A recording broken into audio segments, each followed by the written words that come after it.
my main lens tied up either. That would defeat the point of the setup. So I got a cheaper Samyang lens. Still a really good lens. Still really sharp. I would use it on my G7 if I needed it as well. Looks pretty good. Keeps a nice wide angle that keeps, enough of the back. Gets that nice wide angle effect without being too fisheye, which is this 7mm lens I have here, or 7.5mm. Doesn't have the fisheye effect. This is just wide angle. Looks really nice. And it's got a wide aperture so it can get shallow depth of field with a big old backdrop back there. Let in a lot of light because this is a low light situation, and stays very sharp. I do have a little too much of a shadow here. I have a window open trying to light up this eye, but this light, just only having a single light source here, gets a little complicated. But overall, it looks nice. The sensor doesn't have a ton of noise, and the key features here, actually, there's 3 key features, one of which you might not expect to be important. It has raw HDMI out via, it has clean HDMI out, I should say.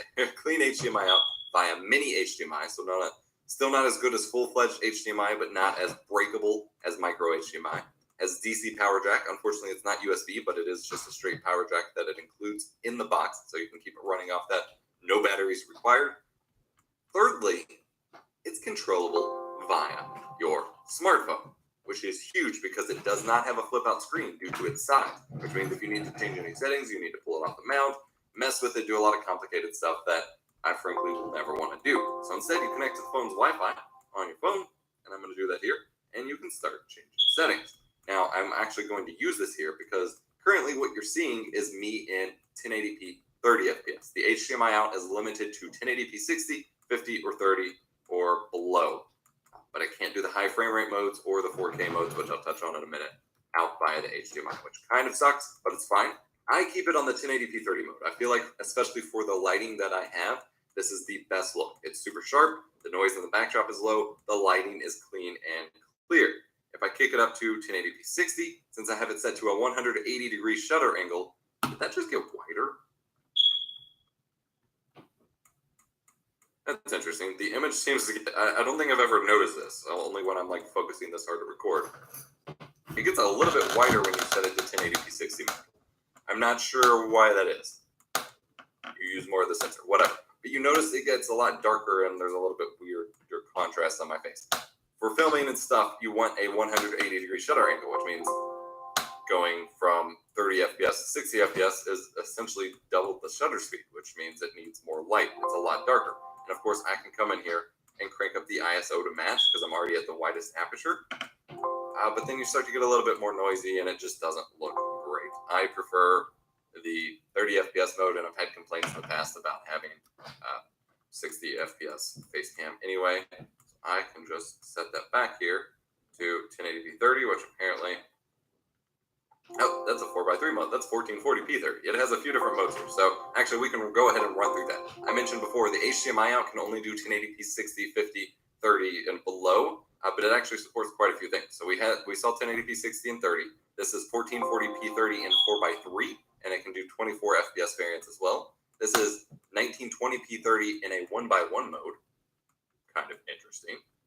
But then it can also do standard ultra high definition 4:3, ultra high definition standard 16:9, and it can also do cinematic 4096 by 2160 at 24 FPS, which is actually what my desktop is typically recorded at. But this is a lot choppier as it's only 24 FPS. Now, if you go down to 720p 60 and below, you do have, for some options, a 120 frames per second mode, and then 720p can actually do 240 FPS. But as you can probably see, oh my God, I haven't actually looked at it yet. It don't look good. I'm gonna turn that off right now. That looks horrible. Oh my God. Okay. That's not the right option either. Back here. This looks a lot better. All right. Whew. That 60 or that 240 FPS did not look good. To me, this is the best balance of quality. I showed you some options there, so of course you can judge for yourself. Now, as far as how this is being connected and everything, I have it mounted via a wall mount whose brand name I keep forgetting, but I will have linked in the video description. It is like super cheap. Well, it's not super cheap. It's cheap for production gear. and it just screws in via a few screws into my wall. It is super sturdy. If I like shake the camera, you're gonna see a little shake, but it's fine. It's fully pivotable. It's got 2 different arms there, so you can adjust the angle and the height and do all sorts of crazy stuff with it. It's made for CCTV cameras. And then I have an Arca Swiss quick release system set up. That's what I use for all of my cameras. So there's a plate on the wall mount that just stays there, period.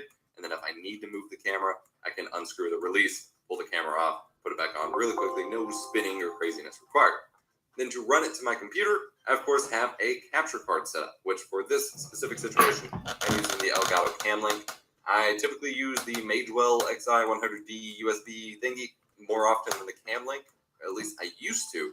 But ever since I moved, I'm having issues with the Magewell being detected in OBS. It works fine on Windows Camera, but OBS, it's not working. I don't know what's going on there. So I'm running the Elgato Cam Link, which again, just ran in 1080p 60 hertz, even though I'm doing a 1080p 30 signal. And I just throw it on my timeline. And since the Elgato Cam Link is a UVC capable capture card, that means it works fine in Discord, in OBS, in Windows Camera app, in Skype, anything that detects the webcam or capture device at all. Gonna work pretty good. It's gonna be pretty awesome. And of course, I just have my RE20 on a mic arm here that runs behind my monitor. Pretty fluent setup for the ultimate webcam. And of course, you can upgrade cameras or whatever you need to as you see fit. But for me, this is the best webcam setup. I leave it plugged in on wall power. The camera doesn't get too hot. It doesn't like overheat or burn you or anything, but it does get a little toasty. And so for that, I do turn it off when I'm not using it. But that doesn't reset the settings or anything if you're on manual. So I just turn it off and back on when I need to. Quick note, I mentioned I have a manual focus glass. Yes, you can use an autofocus lens with this, but it only does continuous autofocus while it's recording in the camera. It records the micro SD, by the way.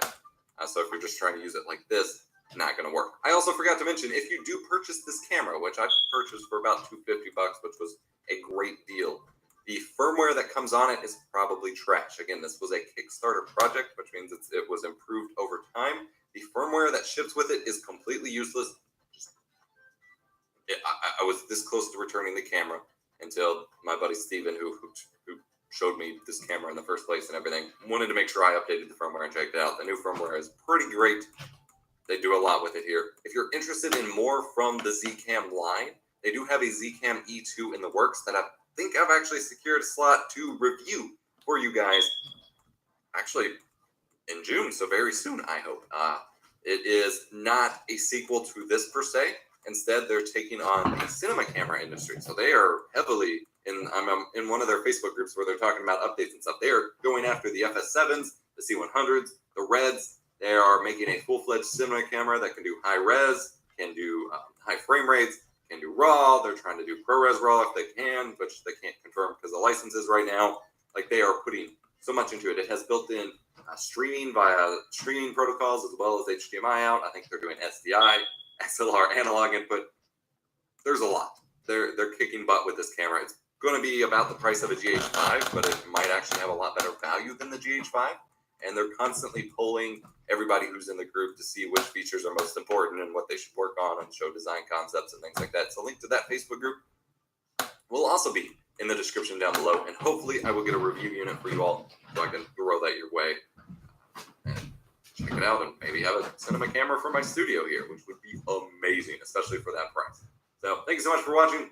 Sorry I teased you guys for so long about this setup. It is pretty simple, which is why I didn't see it as a huge priority, but I did want to share what I found to work best for me so far. And I'm going to be using this indefinitely.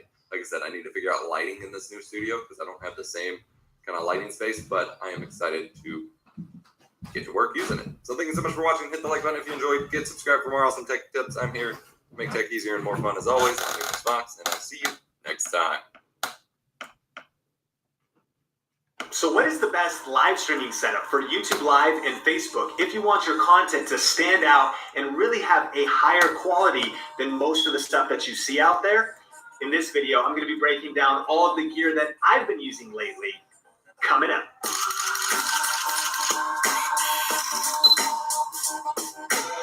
Hey, what's up? Sean here with Think Media, bringing you the best tips and tools for building your influence with online video. And on this channel, we do a lot of tips and strategy videos as well as tech gear reviews, just like this one. So if you're new here, consider subscribing. And hey, at any point during the video, I'm going to list out all of the various pieces of this live streaming setup in the YouTube description below, as well as any of the accessories or things that I forgot. So check those out at any time. Let's jump into the video. So one thing is for sure, you need to be live streaming. I hope that you already have been, because right now live video is on fire. It's one of the best ways to build your influence and ultimately your income and your impact as well, using